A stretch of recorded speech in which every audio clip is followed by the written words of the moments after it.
Have you ever witnessed an underdog rise against all odds? A 19-year-old black man was ridiculed in a Jiu Jitsu class, and in 14 seconds, received his black belt. We don't accept people like you here. Instructor Sean Reynolds' voice cut through the air like a razor, causing a deathly silence to fall over the elite martial arts academy. This is no place for those who can't afford the proper uniform or don't have the discipline to understand tradition. All eyes turned to Jamal Williams, the 19-year-old black man standing at the entrance to the dojo, still wearing sweatpants and a plain t-shirt instead of the official kimono. His tall, thin body trembled slightly, not from fear, but from a controlled anger that few noticed. I paid the registration and tuition in full, sir. Jamal's voice was firm, surprisingly calm for someone being publicly humiliated. I haven't been able to buy the GI yet, but I'm willing to learn like everyone else here. Reynolds, a former regional competitor with more ego than skill, walked up to Jamal with a scornful smile.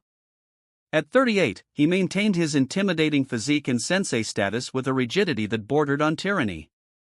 Learn? You think you can walk into the most prestigious gym in town without respecting our rules? He looked Jamal up and down. This isn't a social project to get kids off the streets. It's a martial art with centuries of tradition. Nervous laughter echoed among some of the students. Others looked away, uncomfortable with the scene, but no one intervened. I can buy the kimono by the next class, Jamal offered without backing down an inch. I worked as a delivery boy for 3 months to pay for the registration here. Reynolds crossed his arms over his chest. It's not just about the clothes, kid. It's about respect, discipline, tradition, things you clearly don't understand. He turned to the class, which was mostly made up of upper-class white students. Class, today we're going to demonstrate why selection is important in this sport. A lesson about who belongs and who doesn't belong in the world of Jiu Jitsu. With a quick gesture, Reynolds grabbed Jamal's arm. Come to the mat. Let's show everyone why we don't accept just anyone. Jamal's heart raced, but his face remained impassive as he was practically dragged to the center of the dojo. The students formed a circle around them, some filming with their cell phones, eager for the spectacle of humiliation that was about to unfold. Attack me, Reynolds ordered, assuming a defensive stance. Show me what you know. I'd rather learn first, sensei, Jamal replied, aware of the trap. You're not here to learn. You're here to serve as an example. Reynolds lunged forward, applying an arm lock that sent Jamal crashing to the ground with a thud. That's why we don't take just anyone here, he declared to the circle of students as he held Jamal down. Especially kids who think watching a few videos on YouTube makes them fighters. More laughter, louder this time. Reynolds increased the pressure on Jamal's joint, causing visible pain. Maybe you should try something more suited to your abilities, he continued, finally releasing him. Basketball, perhaps, or hip-hop. What no one noticed as Jamal slowly got to his feet was the small metal object that slipped out from inside his t-shirt, a set of military dog tags that he quickly hid again. Can I try again, sensei? Jamal asked, his voice strangely controlled for someone who had just been humiliated. Reynolds frowned, clearly annoyed that he hadn't been able to break the boy's spirit. If you insist on wasting your money and our time. Jessica Chun, a respected purple belt at the gym, watched the scene with growing discomfort. Unlike the others, she noticed something in Jamal's eyes. Not submission or shame, but a calculated patience that seemed completely out of place. That night, as he cleaned the mats as Reynolds had ordered as a special task for the newcomer, Jamal touched the dog tags hidden against his chest. No one at the gym could have imagined that the YouTube kid had grown up under the tutelage of Marcus Williams, his uncle, a national jiu-jitsu champion who had given up competition to serve in the army. The same man who had trained Jamal in secret since he was 5 years old, teaching him not only techniques, but the art of strategic patience. As he scrubbed the mat, Jamal smiled to himself. It was a smile that didn't belong on someone who had just been humiliated, but rather on someone who was exactly where he planned to be. Could this be the turning point no one saw coming? Stay tuned to Black Voices to find out. In the weeks that followed, Reynolds turned Jamal's life at Elite Martial Arts Academy into a meticulously planned hell. Cleaning bathrooms, washing sweaty kimonos, organizing equipment, all before even stepping on the mat. Discipline, Reynolds would say with a crooked smile as he watched Jamal scrub the locker room floor. When you learn that, maybe we can talk about technique. During class, Jamal rarely participated in practical training. When he had a chance, it was only to serve as a punching bag in Reynolds' painful demonstrations. Do you understand how to do that? He would ask after throwing Jamal violently to the ground. That's how we neutralize larger opponents who lack technique. Behind his apparent submission, however, Jamal absorbed every movement, every technique, every little detail. On the rare occasions when he was able to participate in pair training, he demonstrated an unusual intuition that caught the attention of the most observant. You've practiced before, haven't you? Marcus Kim, a blue belt, asked him after noticing how Jamal instinctively adjusted his center of gravity.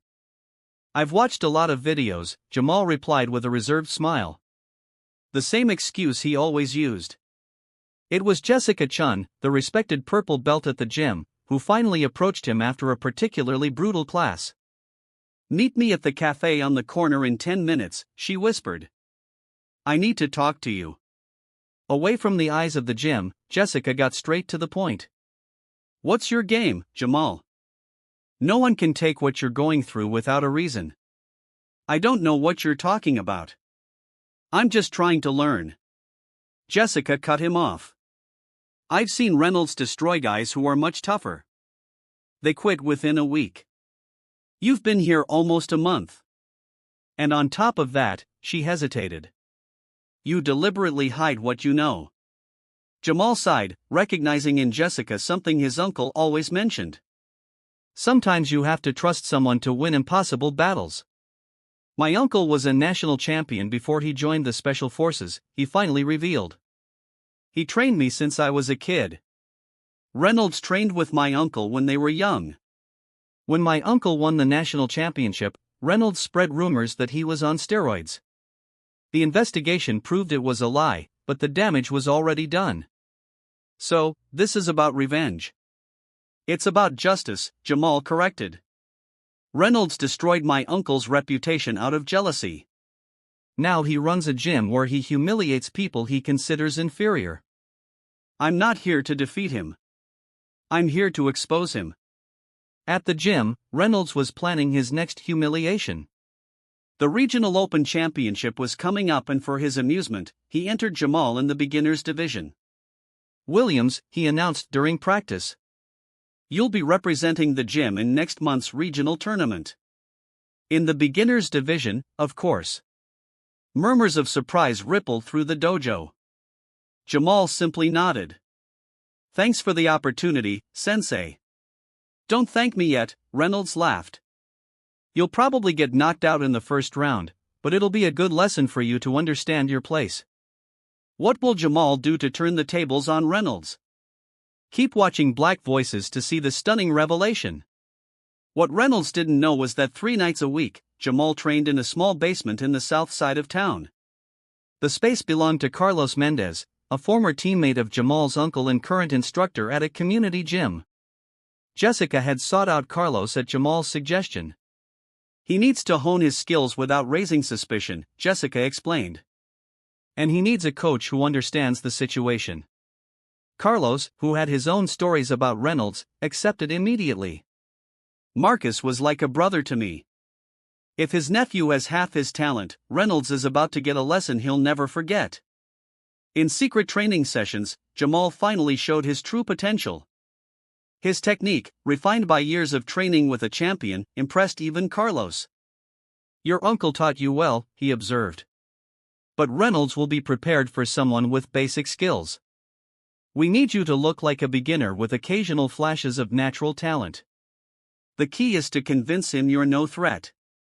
As the tournament drew closer, Reynolds intensified his training for Jamal, basically using him as a partner for increasingly painful demonstrations. That night, after the dojo closed, Reynolds received an email from the organizing committee confirming a change in one of the categories. Due to an administrative error, a competitor had been registered incorrectly. Reynolds frowned as he read the name, Jamal Williams. His initial disdain turned to confusion as he continued reading. According to the updated roster, Jamal would not be competing in the beginner category. An attachment with his competitive history indicated previous experience, qualifying him for an advanced category. Impossible, Reynolds muttered, opening the attachment. There it was, a history of regional competitions under the name Jamal Williams, including 3 first-place finishes in junior tournaments. Meanwhile, in his small apartment, Jamal stared at the framed photo of his uncle on the wall. Next to it, carefully hung, was the kimono Marcus had worn in his last championship, an item Jamal had never worn, saving it for the right moment. "It's almost time," he whispered to the photograph, touching the dog tags around his neck. The truth that was about to emerge was that the most satisfying revenge is not in defeating an opponent, but in forcing them to face their own reflection in front of the world they built for themselves. The day of the Regional Open Championship dawned with an almost electric energy. The Elite Martial Arts Academy arrived as a group, all uniformed in immaculate kimonos, all except Jamal, who arrived separately, carrying a battered backpack. Reynolds intercepted him immediately. "What the hell is this advanced category registration business? Did you forge documents?" "I didn't forge anything, Sensei," Jamal replied calmly. "I just submitted my real record." "Record? You don't have a record." Reynolds almost spat the words. "You're pathetic on the mat." Jessica approached. "Reynolds, your weight class is being called for confirmation." In the locker room, Jamal took out the carefully folded GI that had belonged to his uncle. The colors were slightly faded from age, but it still bore the discreet emblem of his old team, the same one where Reynolds and Marcus had trained together. The military dog tags were placed on the chest, visible this time. An announcement echoed over the loudspeakers. "Due to an exceptional situation, the first fight will be between Sean Reynolds of Elite Martial Arts Academy and Jamal Williams, also of Elite Martial Arts Academy." Reynolds emerged from the organizer's office furious. He had tried to protest the change, but the committee was adamant. "What did you do?" he asked as he found Jamal near the mat. "What kind of dirty trick is this?" "No games, Sensei. Just poetic justice." The crowd gathered around the center mat, intrigued by the visible tension between the two competitors from the same academy. The referee called them both to the center. Reynolds bowed stiffly, his eyes fixed on Jamal, who returned the gesture with a precise, almost military bow. The referee signaled the start, and the fight began. Reynolds immediately advanced, trying to establish dominance. To everyone's surprise, Jamal did not retreat. In a movement so fluid it seemed rehearsed, he dodged the grab, created perfect imbalance, and executed an impressive throw that sent Reynolds to the ground with an audible thud. Before Reynolds could recover, Jamal was already in position, isolating the instructor's arm in an articulation lock, executed with surgical precision. Reynolds' face contorted as he realized he was completely dominated. 14 seconds. That was the total time from the start of the fight to Reynolds desperately pounding the mat, signaling his surrender. 14 seconds to dismantle years of arrogance. The silence that followed was deafening. The referee, stunned, took an extra second to raise Jamal's arm and declare him the winner. "Perfect technique," someone in the crowd murmured. "Just like Marcus Williams in the 2010 National Championship." Reynolds stood up, shaking. "That was luck," he muttered loud enough for those closest to him to hear. "It wasn't luck, Reynolds," replied Carlos Mendez, approaching the mat. "It was pure technique. The same technique Marcus taught his nephew for years." "Nephew," Reynolds turned pale. "Marcus Williams didn't have." "He did," Carlos interrupted. "And you knew it. Just like you knew that the rumors you spread about steroids unfairly destroyed his reputation." Jessica stepped forward holding a tablet. "I think this will refresh your memory, Sensei." She turned the screen so everyone could see a video showing a younger Reynolds accusing Marcus Williams of using banned substances. The president of the state federation, who was watching the competition, crossed his arms. "Reynolds, this is a serious violation of the code of ethics. I request your immediate presence at a disciplinary hearing." The crowd was now filming everything with their cell phones. Among them were several of Reynolds' former students who had dropped out after receiving treatment similar to Jamal's. The videos of you humiliating new students have been circulating on social media for weeks, Jessica continued. Jamal just gave us the opportunity to put it all together into a consistent case. This goes far beyond a disciplinary hearing, said the president. We're talking about immediate suspension of your instructor's license. Reynolds saw his reputation crumble in real time. Years of cultivating an image of authority reduced to dust in minutes. His world fell apart as cameras captured every second of his humiliation. Jamal, on the other hand, maintained the same composure he had shown since day one. There was no malicious joy in his victory, just the quiet satisfaction of a mission accomplished. The true spirit of Jiu Jitsu has never been about dominating others, he said. It's about overcoming our own demons, our own limitations. As Reynolds walked away defeated, Jamal remained in the center of the mat, his uncle's dog tags glistening under the lights. He was no longer the young man who had been discriminated against and humiliated, but the embodiment of a powerful lesson. That true strength never comes from intimidation, but from the character that reveals itself when no one else believes in you. In the weeks following the tournament, the martial arts community was transformed by what became known as the 14 seconds. Videos of the fight and the confrontation that followed went viral, racking up millions of views and sparking intense debates about ethics in martial arts instruction. Reynolds faced the total collapse of his career. The federation not only suspended his license, but also opened an investigation into years of abusive practices at elite martial arts academy. Former students encouraged by Jamal's example came forward with their own accounts of intimidation and discrimination. The empire Reynolds had built on arrogance and prejudice crumbled in weeks. The elite academy tried to distance itself from the scandal, removing Reynolds from all official positions and offering public apologies to affected students. For many, however, the damage was already done. Several branches closed, and the original academy was renamed in an attempt to escape association with the case. As for Jamal, he turned down offers from renowned instructors who suddenly saw potential in the young fighter. I'm not interested in fame, he explained when approached by a prestigious competitive team. My goal was never about trophies. Instead, Jamal accepted Carlos' offer to help him expand his community program in the South Side. With their new visibility, they secured funding to transform the basement into a full-fledged gym, offering free classes to young people from underserved communities. Honoring my uncle's legacy means opening doors for people who would normally be excluded, Jamal explained in an interview with the martial arts magazine, Martial Spirit. Marcus believed that jiu-jitsu isn't about defeating opponents, but about overcoming limitations, especially those imposed by others. The partnership with Jessica also flourished. After leaving Elite Academy, she completed her physical therapy degree and developed a program dedicated to injured athletes, which integrated perfectly with Jamal's work. Together, they built a holistic approach that combined physical training with mental well-being.